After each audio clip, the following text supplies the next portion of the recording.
Hello there guys, it's Stephen here back with another video. This is nice, isn't it? The Premier League is finally back. We're all just sat here just chatting about football, getting involved in the comments and so on. If you've not checked out the video yesterday from the immediate match reaction, make sure you go and do this. But this is a new series I'm trying today. 5 things we learned from the game. So basically, I might do this every day after the video. So it's almost like a 24 hours later kind of summary thing. So after you watch this video, get in the comments and let me know if you want to see more of these 5 things learned kind of videos. So let me know if this is a series you want to see more of. And speaking of 5 things learned video, go and check out the video I did for footy.com. It's above my head somewhere right now, where I talked about 5 things learned from the Premier League. If you want to hear me talk about more than just Man City, actual Premier League football and other teams, go and watch that video. It's nice over there on footy.com. That's my day job. It means I get to talk about other teams, not just Man City. So go and watch that, give it a subscribe, give it a like, and get in the comments there. And also, don't forget, if you are new to this channel in general, click that subscribe button so you don't miss any Manchester City news, reactions, previews, academy stuff, and all that kind of stuff. But anyway, let's get on to the 5 things we learned from the Arsenal game yesterday, the 2-0 victory. The first thing we learned is that Raheem Sterling is a man that means business. He was on fire yesterday, our far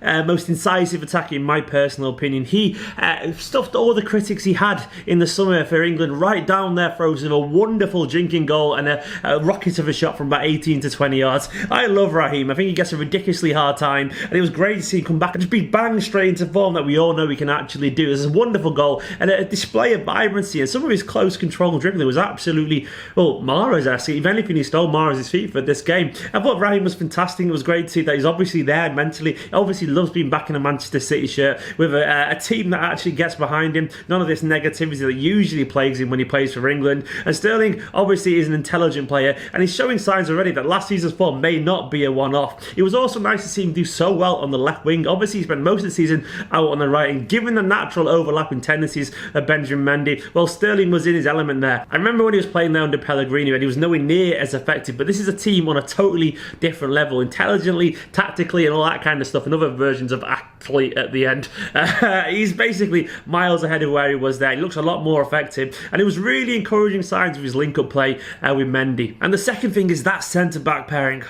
That was really good, wasn't it? Laporte and Stone together were absolutely fantastic. Both tall, strong, elegant, comfortable in possession, both building attacks from the back, both reading the game absolutely perfectly. They showed signs of being a long-term partnership that could go on for a best of a decade. It's great to see that Stones has carried on his form from the World Cup where he was imperious for England. And Stones is the kind of player that if he gets his head right, and he'll know that himself, he could go to the very, very, very top of the game. He's such a great defender on his day, and he's such a confidence player. And looks like it's slowly starting to tick in his head. And Laporte, well, he's obviously now in his 2nd season, though he's only been here for 6 months. It's like he's settling into the team now. He looks at home. He had that kind of grace period of 6 months towards the end of last season when the job was kind of done in the Premier League, so there was no real pressure on him. And now he can just settle into the team. And given that very cultured left foot, the definition of a cultured left foot, and he's those incredible diagonal ping balls he can do, well, he just balances so well with John Stones. And you've got to consider that Mendy was absolutely bombing forward constantly. So often Laporte was doing the job of 2 men there, and he did it perfectly. That is a centre-back pairing that could give Kompany and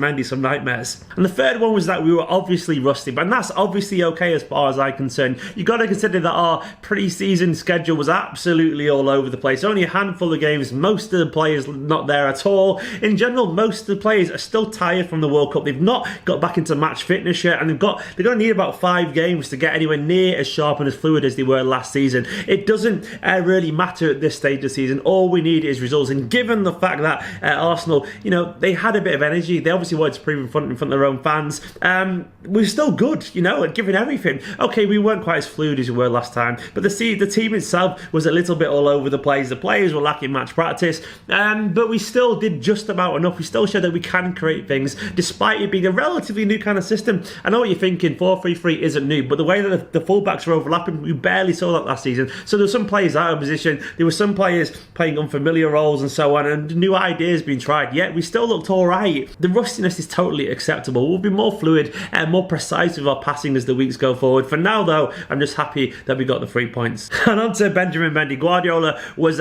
playfully digging him in the press conferences, saying that Mendy is Mendy and he's just, you know, a bundle of energy, all that kind of stuff, and he hopes that he spends less time on social media and more time focusing on his game. But Mendy will do that. For me, the tone Guardiola was taking wasn't a serious one. It was an affectionate dad kind of tone. He knows exactly what to say to get the best out of Benjamin Mendy. Guardiola takes different tones depending on the player. He's sterner with Sane. He's more loving and adorable with Raheem Sterling. He seems to be stern, kind of jokey dad with Mendy. It's different with every single player. He pushes Aguero a lot in the press. Some players need a different kind of treatment, and Mendy, I think he needs that kind of like, you have to go down to his levels a bit, but also show authority. And I think that's Guardiola's doing there. He knows, though, that Mendy is a hard worker. Mendy famously played on Bielsa, one of the most demanding managers in the world, and he got better because of that. He came out the other side smelling of roses, and Mendy will do the same under Guardiola. Yes, his positional sense was all over the place yesterday at times, but you got to consider that he's probably just excited to be playing football again. He had a horrible year out. Basically, he's just catching up from last season. The only thing I will say from this is he will get better, but you've got to consider how much potential he has. 2 assists yesterday. He showed exactly how great he will be going forward and what an asset he'll be against those teams that park the bus. Yes, he's raw defensively. Yes, he needs to learn to focus, but there's no manager in world football better at getting that out of plays than Pep Guardiola. And the final thing is our squad depth, man. It is absolutely unreal. Yesterday, we were just too good for Arsenal, despite not playing that well, and despite not having the likes of Kevin De Bruyne, Leroy Sané, David Silva, Gabriel Jesus, Vincent Kompany, Mendy, all those not in the starting 11. Loads of players that would totally, absolutely walk into most teams in the Premier League, never mind be their best players. That just shows how good our squad depth is this season. We've got untapped potential, maybe a strongest squad that I've ever seen as a Manchester City fan. It's so good, and it's just basically we're about to see it really explode, in my personal opinion. It's nice to see all the options we've got. It's nice that we can see all those players not be there and still win a very difficult game. It's basically a great time to be a Manchester City fan. I'm sure now we won't have to play Kevin De Bruyne in every single game this season. I'm sure we'll be able to rest people like David Silva and Kevin De Bruyne and still get wins. It's nice to have that kind of comfort, because previously we didn't have that buffer, and now we do.